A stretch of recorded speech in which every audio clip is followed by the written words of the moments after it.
Saludos oyentes de radio, gracias por escucharnos en la noche de este miércoles 14 de diciembre del año 2022.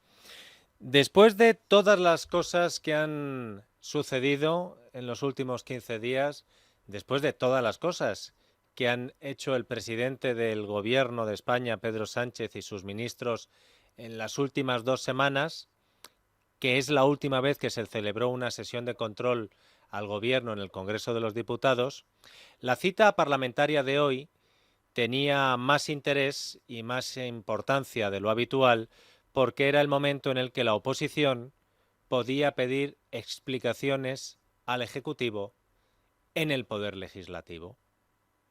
Sin embargo, esta primera sesión de control al Gobierno de este mes de diciembre ha sido otra vez un esperpento, por decirlo de alguna manera suave.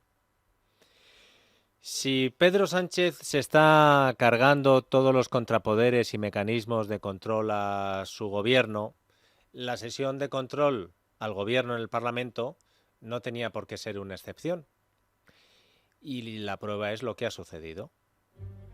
Y es que hoy, en la sesión de este miércoles, en la que se controla al gobierno desde el Poder Legislativo, no ha estado el presidente Pedro Sánchez, que tenía en Bruselas una cumbre conmemorativa del 45 aniversario de las reuniones de la Unión Europea y la Asociación de Naciones del Sudeste Asiático. Es verdad, Isaac, no pongas esa cara, es verdad que todavía no he dicho esto, es verdad que la sesión de control al gobierno en el Congreso de los Diputados en Madrid era a las 9 de la mañana y el acto en Bruselas era a la 1:30 de la tarde. Cottarelli, que te estoy viendo también a ti, Marta Cottarello. Es verdad que también sé que como Sánchez viaja en Super Puma y en Falcon, le daba tiempo de sobra para estar en el Congreso a las 9 de la mañana y luego viajar a Bruselas, que si en un vuelo normal se tarda 2 horas y 25, imagínense si es en jet para uno solo. Es verdad. Pero no seáis tan quisquillosos, vizcaíno, Cottarello. Vamos a aceptar que hoy el presidente del gobierno, nuestro presidente, no quería ir con prisas, no quería ir agobiado. Es que si tengo que estar a las 9 en la sesión de control y luego a las 2 menos cuarto en Bruselas, aunque llegue de sobra con el Falcon, me voy a estresar. Bueno, pues vamos a comprar esto y vamos a aceptar que por eso hoy Pedro Sánchez no ha estado en la sesión de control representando como máximo nivel del gobierno al Ejecutivo en su envite y embate con la oposición. Y por eso ha delegado la representación del gobierno a la vicepresidenta primera, Nadia Calviño, que para eso, Isaac, Marta, Pedro Sánchez tiene una vicepresidenta primera. Ah, que tampoco. Es que Nadia Calviño tampoco ha estado en el Congreso en la sesión de control de esta mañana. Ella no tenía una cumbre conmemorativa del 45 aniversario de las relaciones entre la Unión Europea y la Asociación de Naciones del Sudeste Asiático en Bruselas. Nadia Calviño estaba en Las Palmas de Gran Canaria, en un acto de la OCDE. Así que el peso de la representación del gobierno hoy en la sesión de control al gobierno en el Parlamento ha recaído en la vicepresidenta segunda del gobierno, Yolanda Díaz. Ah, que tampoco. Es que tendrían que ver ustedes cómo me miran Vizcaíno y Cottarello, porque claro, ellos saben que Yolanda Díaz tampoco ha estado en la sesión de control al gobierno hoy en el Congreso, porque la ministra de Trabajo ha estado de gira por Sudamérica, donde le ha dado tiempo para desconectar tanto de lo que pasa en España y de lo que hacen hasta sus compañeros podemitas en el Parlamento, que el lunes reconocía en Argentina esto. Me tiene que disculpar porque estoy aquí, no estoy allí y no sé muy bien lo que está pasando. Estoy aquí, no estoy allí y no sé lo que está pasando. Parece Juanma Rodríguez cuando la noche va... Pues es que resulta que Yolanda Díaz hoy estaba aquí y no estaba allí. Y por allí me refiero a un homenaje a Cristina Fernández de Kirchner o a ver a la vicepresidenta argentina en un acto de condolencias o solidaridad. Hoy estaba aquí y no estaba allí. Y sin embargo no le ha dado tiempo llegar al Congreso de los Diputados. Eso sí, esta tarde Yolanda Díaz sí ha podido estar en la presentación del libro Os ruego en nombre de Dios del Papa Francisco en la iglesia de San Antón de Madrid. Así que el peso de la representación del gobierno hoy en el Congreso no ha estado en la vicepresidenta segunda, sino que ha recaído en la vicepresidenta tercera, Teresa Rivera. ¿O no? Que diría Mariano Rajoy. Porque Teresa Rivera tampoco ha estado hoy en el Parlamento. Es que ayer estuvo en Bruselas y ha vuelto de madrugada y o no estaba con las fuerzas suficientes, o el jet lag desde Bruselas a Madrid, o que sinceramente no le ha dado tiempo para pasarse un rato por el Congreso porque no habrá llegado o lo que sea. Así que la vicepresidenta tercera tampoco ha estado. Así que sin la presencia del presidente del gobierno, sin la presencia de la vicepresidenta primera, la segunda, la tercera, el protagonismo en la sesión de control se lo podía llevar una vez más el ministro del Interior, que aún tiene pendiente el escándalo por lo sucedido en Ceuta y Melilla. El problema es que tampoco. Fernando Grande Marlaska esta mañana estaba a la misma hora en Cádiz en la conferencia ministerial del diálogo euroafricano sobre migración y desarrollo. Así que sin Pedro Sánchez, sin Nadia Calviño, sin Yolanda Díaz, sin Teresa Rivera, sin Fernando Grande Marlaska, y no cito al de universidades porque nadie le conoce y porque además es que él sí que estaba acompañando en un acto cultural al jefe del Estado, a Felipe VI, así que a ese sí que ni le nombro. Entre otras cosas porque si les digo que hay un ministro de universidades ustedes no me van a creer, pues ¿para qué? A decir, otra cosa que se están inventando. Pues eso, que al que le ha tocado dar la cara de verdad esta mañana en la sesión de control al gobierno en el Congreso ha sido al ministro de Presidencia, Félix Bolaños, que, oye, para eso es el negociador de Moncloa con los independentistas catalanes. A Bolaños le ha tocado responder por el fichaje del marido de Calviño, que recuerden estaba en Canarias. El marido de Calviño que lo han colocado en Paradores Nacionales. Un fichaje que ha llevado a cabo, es un detalle menor, la presidenta de Paradores Nacionales, que es Ana de la Cueva, amiga y exsecretaria de Estado de Nadia Calviño, para que todo quede en familia. La pregunta a Félix Bolaños en la sesión de control se la ha hecho la diputada del PP, Edurne Uriarte.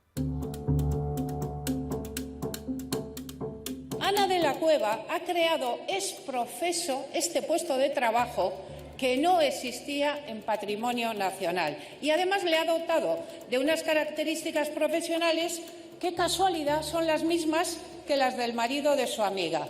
Ante este grave caso de nepotismo, ¿qué medidas va a tomar usted, señor ministro? Me llama mucho la atención que esta pregunta me la formule usted, precisamente usted. Usted sabe perfectamente a lo que me estoy refiriendo. Y verdaderamente lamento que ustedes intenten también embarrar a Patrimonio Nacional con la importancia de la labor que hace para la jefatura del Estado. Y respecto a la pregunta que me hace, le tengo que decir con toda claridad que soy muy favorable a que Patrimonio Nacional y las empresas públicas, cualquiera de ellas, atraiga talento del sector privado y lo haga con concursos públicos, competitivos y absolutamente ajustados a derecho. Tras esas insinuaciones personales, yo creo que la ministra de Igualdad le va a acusar a usted de violencia política contra una diputada. Está a punto, señor Bolaños. Desde luego no me sorprende que usted niegue la evidencia del caso de nepotismo que se ha producido en un organismo que depende de usted. Ustedes ya recolocaron al marido de la vicepresidenta tercera de Gobierno, pero es que ustedes ahora han doblado la apuesta. Si son capaces de crear un código penal a la medida de sus socios condenados, ¿cómo no van a ser capaces de crear un puesto de trabajo para el marido de la vicepresidenta primera? Y eso, señor Bolaños, es corrupción. La corrupción que define la acción de su gobierno. Yo cuando escucho a un dirigente del Partido Popular hablar de corrupción, le escucho muy atentamente, porque les considero una autoridad en la materia. Me apena enormemente que ustedes traten de embarrar de verdad a Patrimonio Nacional, una entidad que está al servicio de la jefatura del Estado. Señorías, silencio. Pero claro, si uno lo piensa bien, ¿cómo van a respetar Patrimonio Nacional si no respetan al Gobierno, no respetan las instituciones, no respetan al Consejo General del Poder Judicial bloqueándolo, no respetan la Constitución, que llevan ustedes más de 4 años pisoteándola cada día?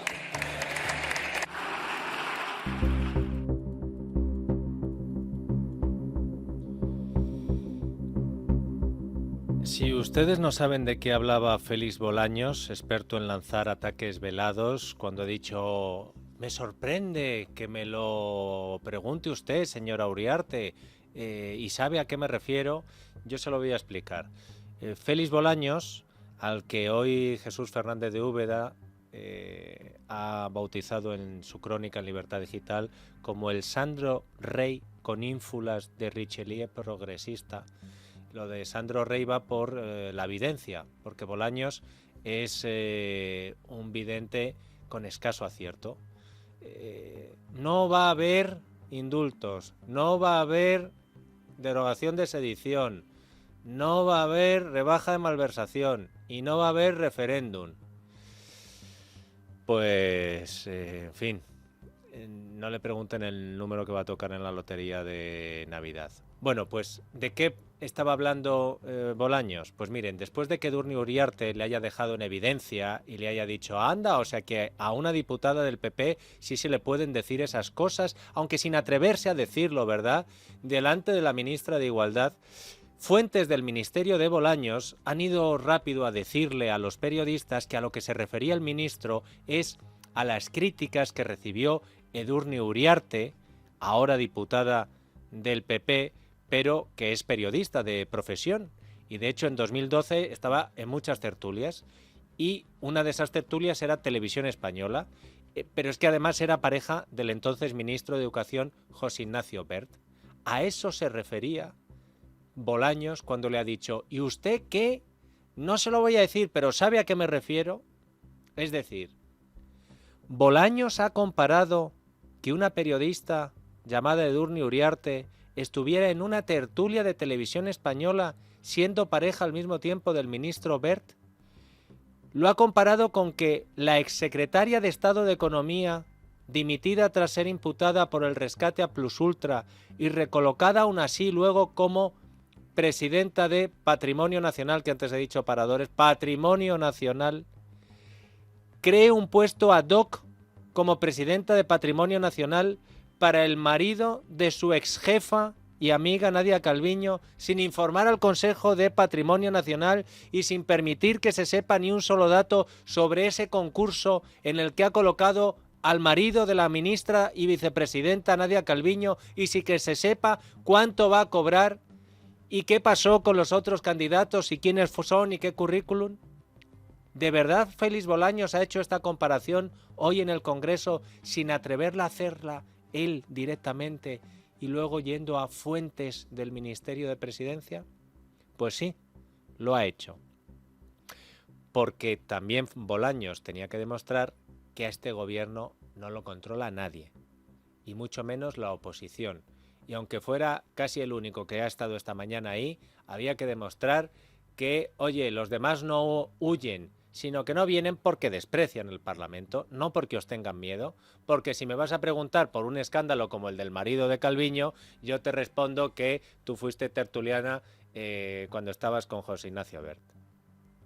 Y al hilo de esto, de controlar al gobierno, si es que se le puede controlar, hoy desde este programa nos hemos querido preguntar si fuera de España hay alguien pendiente de lo que está haciendo nuestro gobierno, por si tuviera que, no sé, que adoptar alguna decisión o que decir algo al respecto. Y cuando digo fuera de España, no voy a ser como Bolaños, que hago, sabemos de qué estamos hablando. No, yo lo digo. Me refiero a la Unión Europea, a la Comisión Europea, al Parlamento Europeo. Por ejemplo, el pasado viernes el Gobierno de España aprovechó una reforma del Código Penal que está haciendo, con la que ha derogado el delito de sedición, según el presidente de una comunidad autónoma de España, pactando con los delincuentes cuál es su pena. Pues aprovechó esta reforma del Código Penal para colar una enmienda que le permite someter al Consejo General del Poder Judicial y controlar así el Tribunal Constitucional. No solo ha maniobrado para colocar de forma inmediata a su exministro de Justicia y a su exasesora del Gobierno en el Tribunal Constitucional, Pedro Sánchez, sin tener que esperar al CGPJ. No solo ha rebajado la mayoría necesaria que necesita el CGPJ para elegir a sus dos candidatos, sino que además, públicamente, el portavoz parlamentario del partido que gobierna España junto con Podemos, es decir, Patxi López, portavoz del Partido Socialista en el Parlamento, amenazó a los jueces que no cumplan con los plazos marcados por el Gobierno con penas de prisión. Este mismo lunes, el lunes de esta semana, es decir, antes de ayer, la Unión Europea ha congelado 6.300 millones de euros de fondos regionales a Hungría. Si Hungría quiere acceder a estas ayudas, tiene que completar varias reformas y varias medidas, muchas de ellas relacionadas con la independencia de la justicia. Bruselas, viendo lo que pasa en Hungría, lleva meses advirtiendo al gobierno húngaro de su política y sus medidas en materia judicial y exigiendo que tome ciertas medidas como, por ejemplo, reforzar el papel del Consejo Nacional de la Judicatura, salvaguardar la independencia de los jueces y contrarrestar los poderes del presidente del gobierno, del presidente de la Oficina Nacional de la Judicatura, que se elige por mayoría de 2/3 de los miembros del Parlamento húngaro y a propuesta del país. Bueno, pues ante las maniobras del gobierno húngaro para socavar la independencia judicial, la Unión Europea le ha reclamado una reforma que elimine la posibilidad de nombramientos judiciales para el Supremo húngaro fuera del procedimiento normal. Esto respecto a Hungría. En el caso de Polonia, la Unión Europea ha emitido una sentencia condenando el sistema de elección de jueces y, más concretamente, ese mecanismo que autoriza al ministro de Justicia polaco a nombrar a los magistrados de los altos tribunales en materia penal.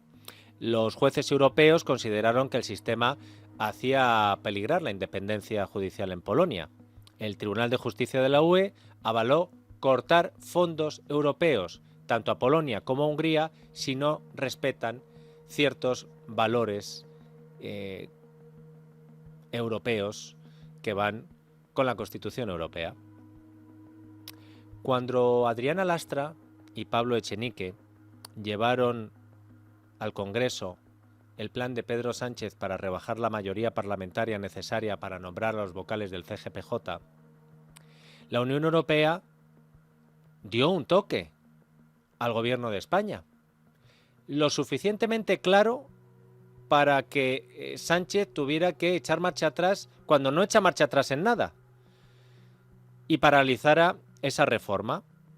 Bueno, pues en mi opinión puedo estar equivocado, en Europa saben más que yo, pero en mi opinión lo que ha hecho ahora Pedro Sánchez con el Tribunal Constitucional y el CGPJ es como mínimo igual de grave de lo que hizo entonces. La pregunta es, ¿qué va a hacer ahora la Unión Europea? En 2017, el gobierno socialista de Rumanía pretendió hacer una reforma para rebajar los delitos de corrupción y beneficiar a políticos afines al gobierno. En concreto, presentó 3 decretos que permitían que varios altos cargos fueran liberados de los procesos judiciales en los que estaban encausados. ¿Qué hizo la Unión Europea? Pues amenazó a Rumanía con retirar fondos de este país si llevaban a cabo estas medidas. El vicepresidente primero de la Comisión Europea justificó las presiones al gobierno rumano de aquel momento con las siguientes palabras: queremos asegurarnos de que no se abandone la lucha contra la corrupción, de que sigamos esta lucha porque es muy importante para el futuro de Rumanía. ¿Qué hizo Bruselas? Pues obligó a Rumanía a rectificar y a dar marcha atrás en ese plan para rebajar los delitos a los políticos corruptos.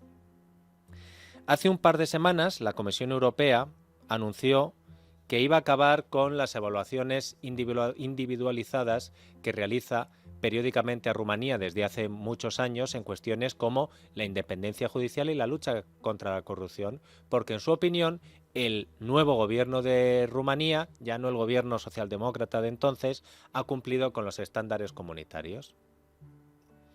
¿Les suena de algo lo que les acabo de contar que quiso hacer el gobierno de Rumanía? Porque a nosotros nos recuerda lo que está haciendo el gobierno de Sánchez para sacar adelante mañana en el Congreso la rebaja del delito de malversación. No lo decimos nosotros, lo ha dicho la Fiscalía Anticorrupción, que ha alertado de una revisión en cascada de penas impuestas a corruptos por culpa de la reforma de la malversación. Léanse la información hoy de Ángela Martialay en El Mundo. Que lo dice la Fiscalía Anticorrupción, que luego no podrán decir nadie lo sabía, como con la ley del sí es sí.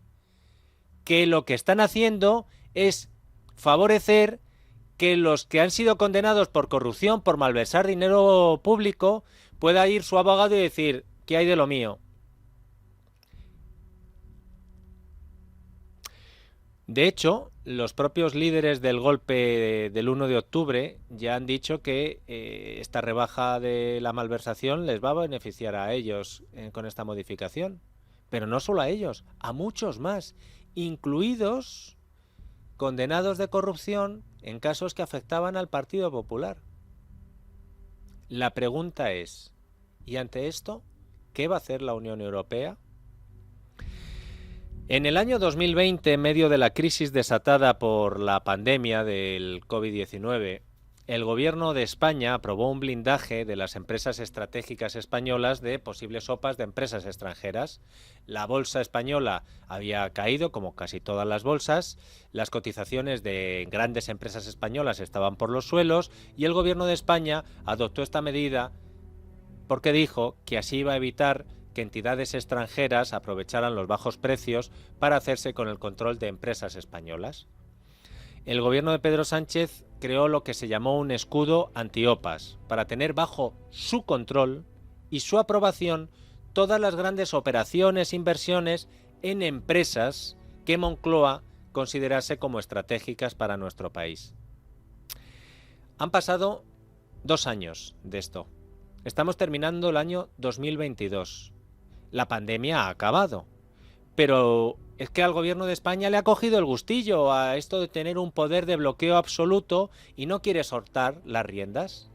Y por eso ha filtrado al Grupo Prisa, curioso que solo haya filtrado a los medios del Grupo Prisa, que va a aprobar en breve la extensión por 2 años más de este escudo anti-OPAs que le concede al gobierno la potestad de vetar cualquier compra de más de un 10% del capital de una compañía que el gobierno considere estratégica por parte de un inversor extranjero, aunque, atención Bruselas, este inversor sea miembro de la Unión Europea. Como ha pasado, por ejemplo, cuando un francés llamado Vivendi ha preguntado si podía aumentar su porcentaje en una española llamada Grupo Prisa. La Comisión Nacional del Mercado de Valores y los inversores, publicado hoy El Independiente, ya están advirtiendo del freno que supone esto en la entrada de capital ante esta prórroga de una medida excepcional. No, lo siguiente. Y esto al margen de lo que supone que un país de la Unión Europea vete que una empresa de otro país de la Unión Europea haga negocios con empresas de la Unión Europea. Y ante esto la pregunta es, ¿qué va a hacer la Unión Europea? La deuda pública española ha superado por primera vez los 1,5 billones de euros, según los datos del Banco de España. Es un récord histórico. Y además, imparable. Esto va más. Ayer, el líder de la oposición, el presidente del PP, Núñez Feijóo, en la entrevista que le hizo Federico en esta casa, dijo que si la Comisión Europea no actúa ya, la situación será insostenible. Estamos dopados, podemos seguir pagando las pensiones, las nóminas, los fármacos, porque gastamos más de 200 millones de euros de deuda pública más cada día, unos 1.500 millones de euros de deuda pública más cada semana, que mientras la Comisión Europea mire para otro lado podremos seguir a este ritmo en cuanto establezca un mínimo de rigor en las reglas de gasto y en las reglas fiscales. Sánchez tendría que convocar elecciones. Bruselas ha alertado en varias ocasiones este año a España de la elevada deuda.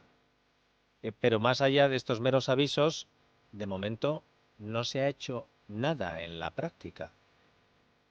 La pregunta es, ¿qué va a hacer la Unión Europea cuando terminen de buscar eurodiputados a los que ha sobornado Qatar y ahora nos hemos enterado que Marruecos? ¿Va a actuar la Unión Europea?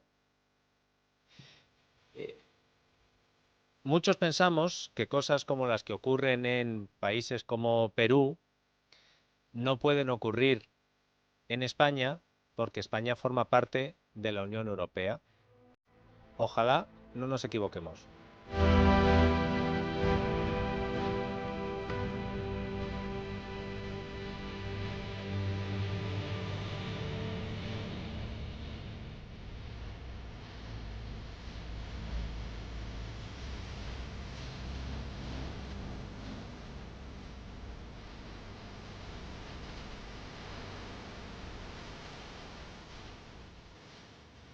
La noche de Dieter, con Dieter Brandau, en Es Radio.